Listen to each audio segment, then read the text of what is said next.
Did you see that Jamal Adams has come out and said that Adam Gase is not the leader that can take them to the promised land? Then he quote tweeted it, and this follows obviously an off season here, a quarantine here for him trying to get out of that organization. I see this as a one last ditch effort to piss off everybody in the building to potentially get traded. But also in 4 days, they're supposed to report. That's an awkward room to walk into after saying that.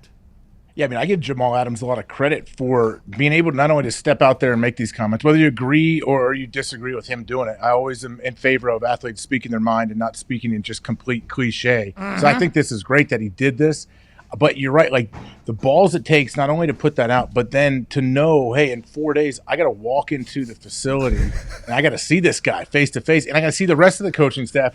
And you know what? Maybe Jamal Adams takes some little pride in knowing that, hey, I know there's some coaches on that staff that agree with me. I know there's a lot of players on this team that agree with me. Like in his brain, don't you think he feels like he's the majority? Oh, yeah. He definitely feels like he's in the majority. That's why he comes out and says it. But think about that locker room. The locker room, as soon as he walks in there, I don't want to say like a locker room's supposed to be a cohesive place. It is. Like camaraderie is a big deal.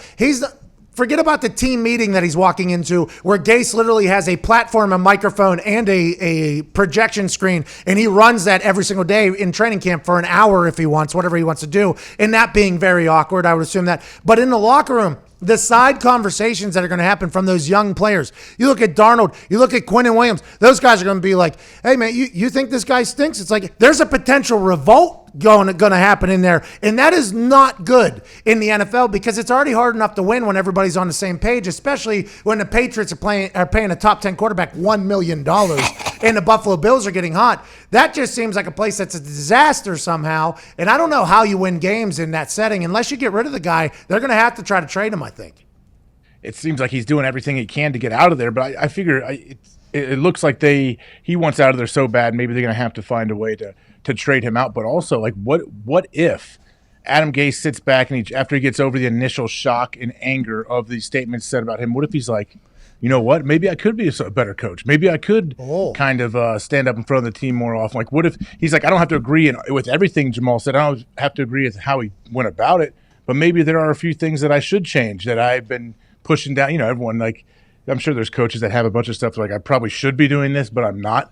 Like, there's just easier ways to go. I got to study film or do this. So maybe he will change his ways a little bit. And then Jamal Adams comes back, and now all of a sudden Jamal Adams is a hero for kind of morphing the Jets into what they could possibly become. He helps Gase, he helps the rest of the team, and he probably signs a new multi-year extension. Well, Stephon Diggs did that last year for the Minnesota Vikings when he didn't go to practice and said that he got fined $250,000, but they changed their offense completely because of that and Adam Thielen. Then they trade him out of town immediately afterwards. Adam Gase will not forget this, and there's been a lot of stories, chatter, he said, she said, about how Adam Gase handles this type of stuff, and I believe his answer is normally, yeah, but I'm rich and I'm a head coach of a team, so you can go to hell. I think there is a potential God complex for Adam Gase from if all the slanderous stories about him are true, but there has to come to a point where they're going to have to kumbaya at some point because I had a beef, obviously, with the former general manager of the Indianapolis Colts, but none of it happened publicly until after both of us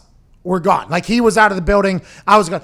To have that public, I don't know, like tension and everybody know about it, especially in New York. If anything goes wrong, all they're going to ask Jamal Adams is, what could Adam Gase have done differently? And if anything goes wrong for Jamal Adams, are they going to ask Adam Gase, what should Jamal Adams have done here? Like, that's going to be the entire narrative now. I don't know how they work that out unless they have like the sit down. And Jim Irsay tried to do this with Chuck and Grigson. They had like a 3-person press conference, and there's a picture from that press conference where they both look so insanely miserable. That's going to have to be what happens, though, I think. I think it's going to have to be Jamal Adams and Adam Gase are going to sit up there and just field questions for potentially an hour on what everybody has if they want to get past this, because in the face of a PR crisis, you just have to dive right into it. And I think that's the only way they fix it, or they trade him and get him somewhere else. I don't know how this plays out in 4 days, though. I have no idea. Don't you think Adam Gase wants him out of here by now? Oh. Like, I'm sure and if they did do that 2-man press conference, which is true, like, you need to somehow just dump it all out there so it's not a mystery